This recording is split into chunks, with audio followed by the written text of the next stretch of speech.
Iran ने America के F-18 लड़ाकू विमान को मार गिराने का दावा किया।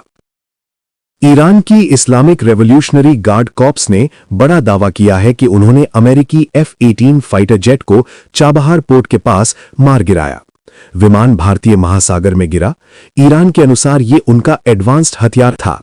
अमेरिका की ओर से अभी कोई आधिकारिक पुष्टि नहीं हुई है। इस घटना से मिडल ईस्ट में तनाव और बढ़ गया है। ट्रंप प्रशासन ने जवाबी कार्रवाई की चेतावनी दी है। ईरान ने ट्रंप के सीज फायर प्रस्ताव को ठुकराया, 5 शर्तें रखीं। ईरान ने अमेरिका के सीज फायर प्रस्ताव को सिरे से खारिज कर दिया। ईरानी विदेश मंत्रालय ने कहा कि युद्ध रोकने के लिए 5 प्रमुख शर्तें हैं, जिनमें हॉर्मुज़ स्ट्रेट को पूरी तरह खुला रखना शामिल है। ट्रंप का दावा है कि ईरान डील के लिए बेताब है, लेकिन डर रहा है। ईरान ने पाकिस्तान के माध्यम से अपना जवाब भेजा। स्थिति अभी भी तनावपूर्ण बनी हुई है। हॉर्मुज़ स्ट्रेट पर ईरान ने भारत समेत 5 देशों के जहाजों को रोकने से इनकार किया। ईरान ने राहत की खबर देते हुए कहा कि वो भारत, चीन और अन्य देशों के तेल टैंकरों को हॉर्मुज़ स्ट्रेट में नहीं रोकेगा। इस फैसले से वैश्विक तेल आपूर्ति पर तुरंत असर नहीं पड़ेगा। हालांकि ईरान ने चेतावनी दी कि अगर अमेरिका या इजरायल ने हमला किया तो स्थिति बदल सकती है। भारत सरकार ने इस पर नजर रखी हुई है। ट्रंप का दावा, ईरान डील करने को बेताब, 5 दिन अटैक स्थगित। अमेरिकी राष्ट्रपति डोनाल्ड ट्रंप ने कहा कि ईरान शांति वार्ता के लिए तैयार है, लेकिन डर के कारण टाल रहा है। उन्होंने ईरान पर हमले को 5 दिन के लिए स्थगित कर दिया है। ट्रंप ने सऊदी प्रिंस को योद्धा बताया और ईरान युद्ध में उनके साथ की तारीफ की। ईरान ने इसे प्रोपेगेंडा करार दिया। ईरान ने कुवैत पर ड्रोन छोड़े।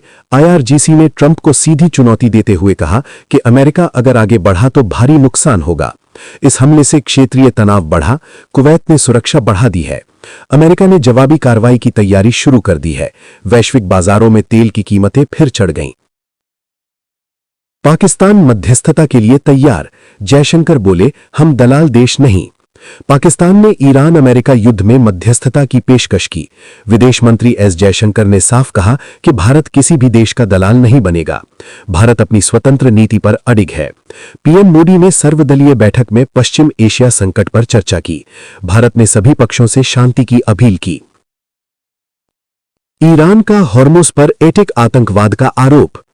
ईरान ने अमेरिका और इजरायल पर हॉर्मुज़ स्ट्रेट को बंधक बनाने का आरोप लगाया। ईरानी अधिकारी ने कहा कि यह आर्थिक आतंकवाद है। दुनिया को तेल आपूर्ति से जोड़ा जा रहा है। ईरान ने वादा किया कि अगर उस पर हमला नहीं हुआ तो स्ट्रेट खुला रहेगा। वैश्विक अर्थव्यवस्था पर इसका असर पड़ रहा है। केंद्र सरकार का आश्वासन, पेट्रोल डीजल के दाम नहीं बढ़ेंगे, LPG की कमी नहीं। केंद्र सरकार ने साफ कहा कि पेट्रोल, डीजल और LPG की कोई कमी नहीं है। सभी रिफाइनरी पूरी क्षमता से चल रही है। कमर्शियल LPG आवंटन 50% बढ़ाया गया। अफवाहों पर ध्यान न दें, भंडार पर्याप्त है।